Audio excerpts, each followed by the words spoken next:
حضرت جابر بن عبداللہ رضی اللہ عنہ آپ صلی اللہ علیہ وسلم کے پاس آئے اور آ کر عرض کرتے ہیں یا رسول اللہ گھر جانے کی اجازت دیجئے، آپ کے لیے کچھ کھانے کے لیے لانا چاہتا ہوں۔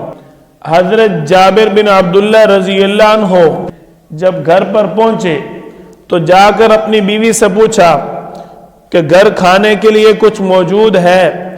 جواب ملا کہ صرف جو پڑا ہے۔ حکم دیا کہ پیس کر آٹا بنا دو۔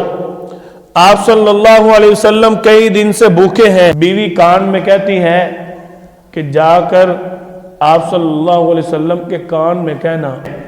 آپ صلی اللہ علیہ وسلم کے پاس خندق میں پہنچے، جا کر کان میں عرض کی یا رسول اللہ آپ کے لیے تھوڑا سا کھانا بنایا ہے، آ کر تناول فرما لیں۔ آپ صلی اللہ علیہ وسلم کا یہ سننا تھا تو فوراً اعلان کر دیا، خندق والو جابر نے تمہاری دعوت کی ہے۔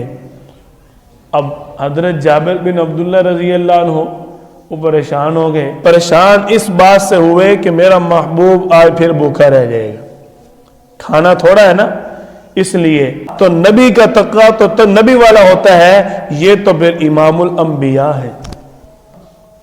حضرت جابر بن عبداللہ رضی اللہ عنہ گھر گئے، جا کے بیوی کو بتایا، بیوی کہنے لگی یہ تم نے کیا کیا؟ فرمایا پریشان ہونے کی ضرورت نہیں ہے، آپ صلی اللہ علیہ وسلم نے فرمایا جب تک میں نہ ہوں کھانا شروع نہ کرنا۔ اس بات میں کوئی حکمت ہوگی۔ آپ صلی اللہ علیہ وسلم 1600 صحابہ کرام کو لے کر حضرت جابر بن عبداللہ رضی اللہ عنہ کے گھر پہنچ گئے۔ آپ صلی اللہ علیہ وسلم نے اپنا لعاب مبارک ہانڈیا میں آٹے میں ڈالا اور حکم دیا پکانا شروع کر دو۔ اب 1600 صحابہ کرام نے وہ آٹا اور وہ ہانڈیا کا سالن کھایا، ابھی تک سالن بھی باقی تھا اور آٹا بھی باقی تھا۔